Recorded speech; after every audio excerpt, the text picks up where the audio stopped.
Salibonani, okhulumayo nguPhathisani wakoDube. Lapho sibala ugwalo oluthi uMama Liqhawekazi.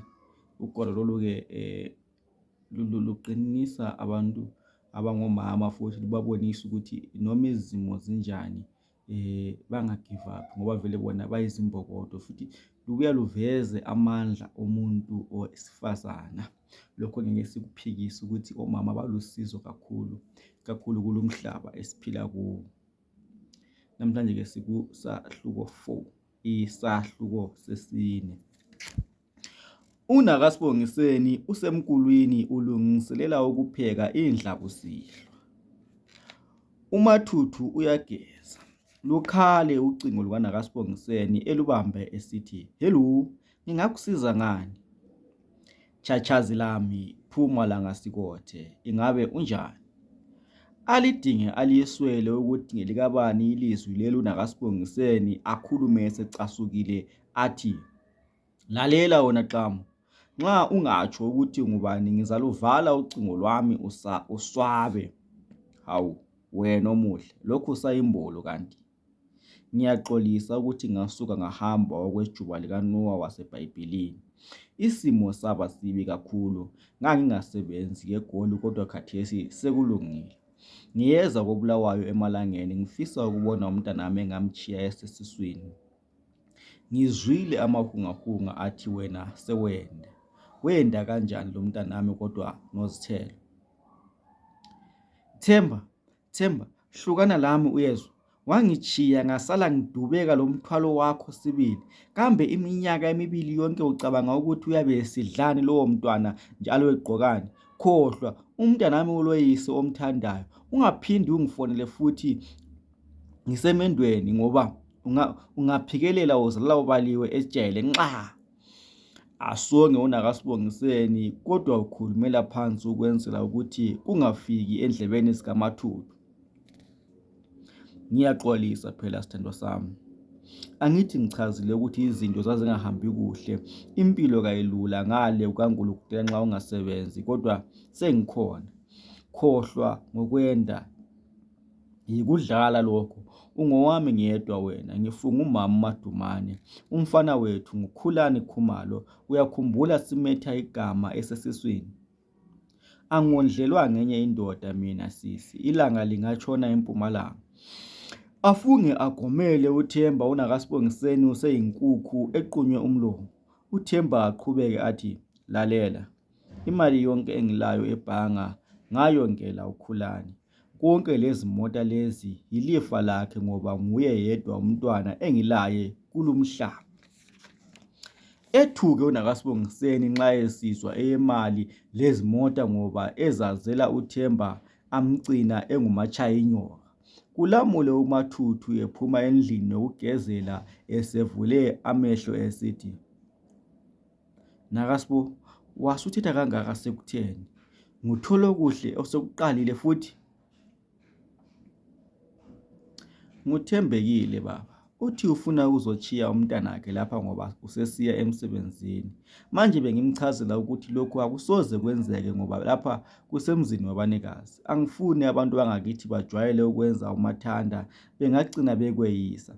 Asenge ezimithiye uNakasibongiseni ezisengela esiganwini esivuzayo. "Ngiyakuzwa sithandwa sami. Kuhle ukusiza abanye yikho sizabusiswa. Ngabe uthe amlethe umntwana, ikusasa kalaziwa ukuthi lisiphatheleni. Usengaba lusizo kithi kusasa uthembekile." "Kuyafana, mina ngisemendweni. Ufuna ukube usungithethisa ngakho kusasa." Akhulume eselahla lezandla uNakasibongiseni evala okwakhe. Kulamule ukukhala kocingo lukaMathuthu kutshaya uSiyabonga. Aluphendule esithi, "Mfana kaDube, kunjani? Ngizwa inhliziyo yami ichelesa ngokwamukela ucingo lolu. Ngithemba ngiqondile. Nxa kuvuma ukuthi ubambe amayezi, yenza njalo ndoda. Mina ngiyinkunzi ebhonga ehlathini yamajongo siyaduke. Ijaha elibangwa zintombi kanye labonina. Lumsebenzi ngowami ngawuqeqetshela Mathuthu sekufezekile usuyindoda engelamfazi kusukela lamhla sekukuwe ukuthi uyamthatha uMancube loba wenzani. uMaSibanda usayinile isehlukaniso kodwa hey udabukile umntana abantu kuze kwathinteka lami ulesihluku ndoda. Edube siyabonga. Ngiyabonga meli wami uyinkunzi. Imali yami kayihambeli ize lapho kuwe. uMaSibanda akuqali ngaye ukwaliwa akaqine uzayithola indoda njengoba lami ngamthola uNakasibo. Atsho lawo engancenyi uMathuthu baxoxe okungayingaphi bavalelisane. uNakasibongiseni usekude ucabanga ngendaba kaThemba amehlo athe njo kumakhalekhukhwini wakhe ubuka impikitsha ayethunyelwa nguThemba.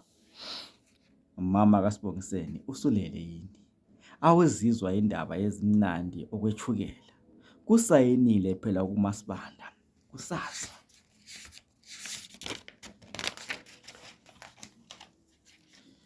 Kusasa kumele utshele abazali bakho ukuthi bayeza abakhona sengifuna ube ngowami ngokusemthethweni. Uxolo sithando sami lokho ngicabanga ngendaba kaThembelihle khonapha. Zindaba ezimnandi baba. Kutsho ukuthi lapha sekukwami akekho ozangilawula futhi ngaphandle kwakho. Manje uzangilobola ngani inyanga ingakapheli? Ngiyindoda mancu. Thula zwi uzabona. Ngeviki ezayo ngiyakulobola siqede sibe sesichata omhlophe. Abobotheke uNakasibongiseni aqabule uMathuthu esihlathini esithi ngiyaziqhenya ngawe Mathuthu. Bambalwa abanje. Ngizibona ngingowesifazana olenhlanhla enkulu. Kanti-ke sithando sami yimi olenhlanhla yamaswazi aqonyiswa inkosi elempunza ngokuthola umfazi olembeko njengawe futhi ozithandayo. Ngibonge le ndodana enhle owangizalela yona. Atsho lawo uMathuthu edobha uSibongiseni amqabula. Uyamthanda kakhulu uSibongiseni yikho wazi wamupha ibizo lakhe. Liphumele lihle ilanga ikhaba liluhlaza tshoko emasimini. Abalimileyo bahlekelela bodwa bathi nala lonyaka. Kabathandabuzi ukuthi izingalane zizagcwala phamu. Mathuthu vuka ndoda ulala uze uhlatshwe lilanga usujwayele ukuvuka ulele liphelile ikhefu kutsho uNdlovu ngemva kokuqoqoda kakhulu ebona uMathuthu evula umnyango ezamula ngapha ehlikihla amehlo. Umuntu ke waphumula Ndlovu. Kanti le ntombi yami engiphethe ntofontofo ngempela ngizabulawa yisizungu nanko izikolo sezivuliwe. Akithi uzahamba laye emsebenzini. Lalela ke ndoda. Sengilungele ukuya koyihlozala emakhandeni. Ngizahamba lo Mancube ukuze bayemhlaba ngemibuzo. Okunengi sizakuzwa ngabo khona ngale. Ahlekelele uMathuthu nanko lamhlanje lusuku akade elulinde ngamehlo abomvu gebhu. uNakasibongiseni umanzi tengo umthabo. Phela kuyisifiso sawo wonke owesifazana ukulotsholwa. Basuke sebelubhekise emakhandeni oNdlovu. uMathuthu asale elungela ukuya emsebenzini ezitshayela umlozi ukujabula kubuzwa kuye. Njengoba isikhathi sihamba lensuku ziyaqhubeka ziginyane. Uselobole waqeda uMathuthu ungumkhwenyana othandwa okusezingeni eliphezulu. Ubongwa ngabazali bakhe uNakasibongiseni ngokuthathwa indoda ekhutheleyo njalo ehloniphayo njengoMathuthu. Ilanga selisiyatshona uMathuthu usechayisile emsebenzini njalo uthe kho phezu kwesofa ubambe isihlathi.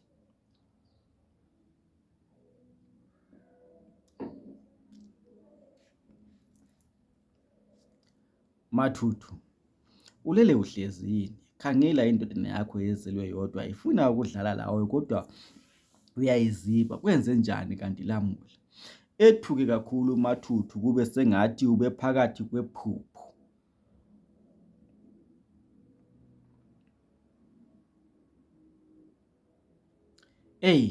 Izinto zokucabanga ngomsebenzi lezi ziyahlupha njani.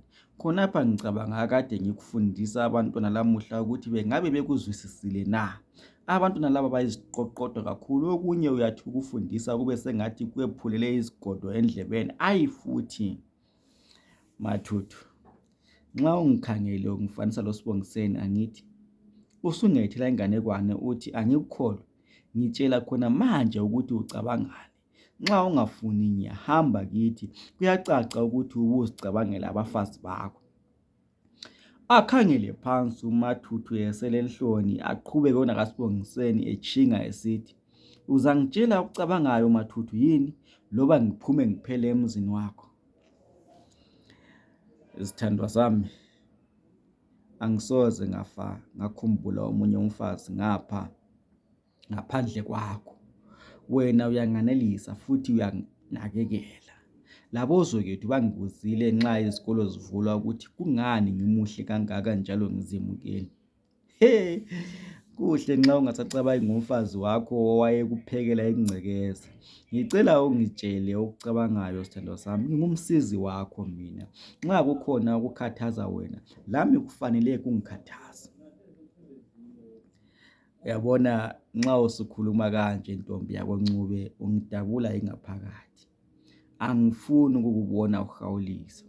Bengicabanga ngabantwana bakaMasibanda. Yebo, unina kasangifuni sibili, kodwa abantu abami akumelanga ngibalahlele iganga okwesiwula. Sengizisola ngenkomo engizithengisileyo ngoba bezizabafundisa. Mhlawumbe kawula ngitsho umntwana kuMasibanda, phela umntwana waziwa ngunina. Kungenzeka ukuthi amadlozi akini yiwo akuholayo ukuze ungasebenzeli abantwana benye indoda. Abafazi bagangile, awukwazi wena. Cabanga isikhathi esinengi kusemsebenzini. Kungenzeka ukuthi uMasibanda ubengenisa amadoda athi nguwe uyise wabantwana esithi mfe. Nxa usufaka amadlozi ngiyavuma. Kungenzeka futhi ukuthi lawo madlozi yiwo angiholela kuwo. Injalo indaba. Iqaphelise, uyekele ukuzikhathaza ngokunengi. Abaphansi yibo abasikhokhelayo. Anqekuze ikhanda uMathupha. Kulele kunye, ngabe kubili, ngabe kuyavusana. Uthando ludlisa amanyala ngempela. Besaxoxa kanjalo, lukhale ucingo lukaMathuthu, inombolo angayaziyo, kodwa alubambe esithi, sabona, nguMathuthu okhulumayo, ngingakusiza ngani? Yebo sekaThando, ngiyavuma wangala sibili, kodwa engizibuza khona ukuthi inkomo zabantu bakho usuzithengiselani. Umfowenu uMakhelela uchiye engihlambalaze phambili kwabantwana. Ucabanga ukuthi abantwana laba bazafa bakukholwa ukuthi unguyise ubaphatha ngalindlela? Engasadingi lokubuza ukuthi ngubani uMathuthu, nanko usezwile ukuthi nguMasibanda, anikine ikhanda athi, hawu, nguwe futhi? Kanti unjani wena mfazi? Angizange ngakudlisa mina. Amadoda amaningi la ngaphandle, futhi angilandaba lokuthi abantwana bazangikholwa ukuthi nginguyise wabo loba cha. Aluhluthu ucingo uNakaSibongiseni ahle afuthe inhlamba esithi, wena manuka, ukukweleta malini uMathuthu ngihlawule? Le indoda yami mfazi ndini. Esakho isikhathi sadlula mhla usayina amaphepha asehlukaniswa. Ngiyakucela ngisihle, ungadingi ukuthi ngize ngizonde. Hlukana lobaba womntanami, siyezwana? Aphelelwe uMasibanda. Uyabona ukuthi uxhwale njani uMasibanda wakho. Ubevele ezifunela inkomo zakho Mathuthu. Vula amehlo, uzangibuza ngelinye ilanga ukuthi usulesiqiniseko sokuthi kawula mntwana lo Masibanda. Izibulo lakho nanti, nguSibongiseni. Sithandwa, uyazi ungitshayisa ngovalo.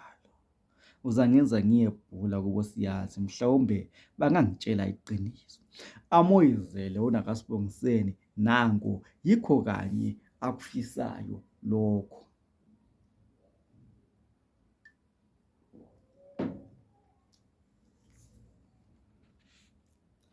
Ungabe usalinda Mathuthu, kusasa nxa utshayisa esikolo kungcono sivele siye kogidela endlini siyebhula. Uyabona ugogo lwana wake wasiza umama esifa, lathi sasingasela themba kodwa wamvusa khwatshu. Encube mama, ngikuthandile ukukhalipha kwakho okungaka. Kuncoma uMathuthu eqabula isandla sikanakasibongiseni. Yimi okufanele ngibonge wena Somoya, uyindoda ezwisisayo. Kungayisuwe ngabe ngingaphi mina loSibongiseni. Siyakuthanda kakhulu baba. Azizwe ekhukhumala uMathuthu ngokunconywa okungaka, ikhanda lihle ligcwale intuthu nxa esecabanga ngoMaSibanda. Yazi ungenza ngizibone ngiphethe izulu ngesandla. Ngicela ukukubonga ngokukuphekela lamuhla sithandwa sami.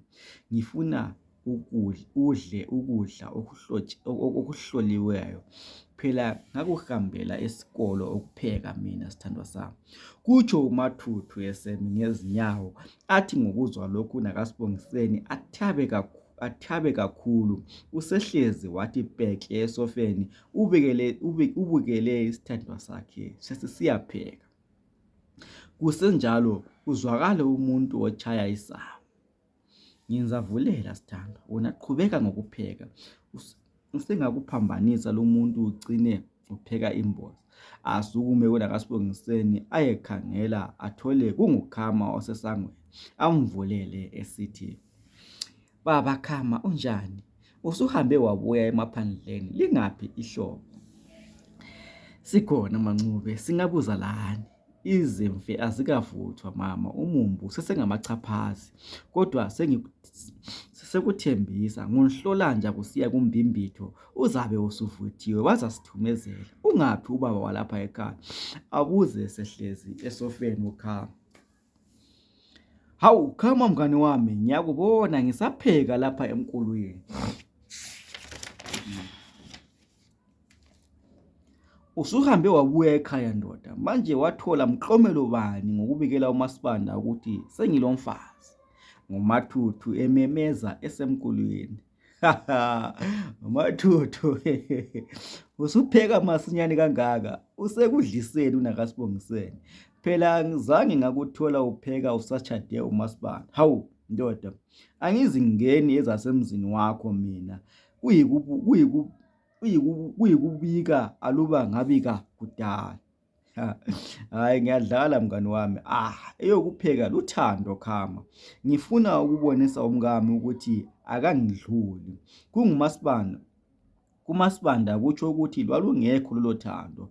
Loba uMancube engangidlisa ngingajabula kakhulu ngoba ngifisa uthando lwethu lwedlule lapha luze luhawukelwe nguZulu." Kutsho uMathuthu bachazeke kakhulu lapha endlini, kodwa uKhama azitshele ukuthi usedlisiwe umngane wakhe, akukho okunye.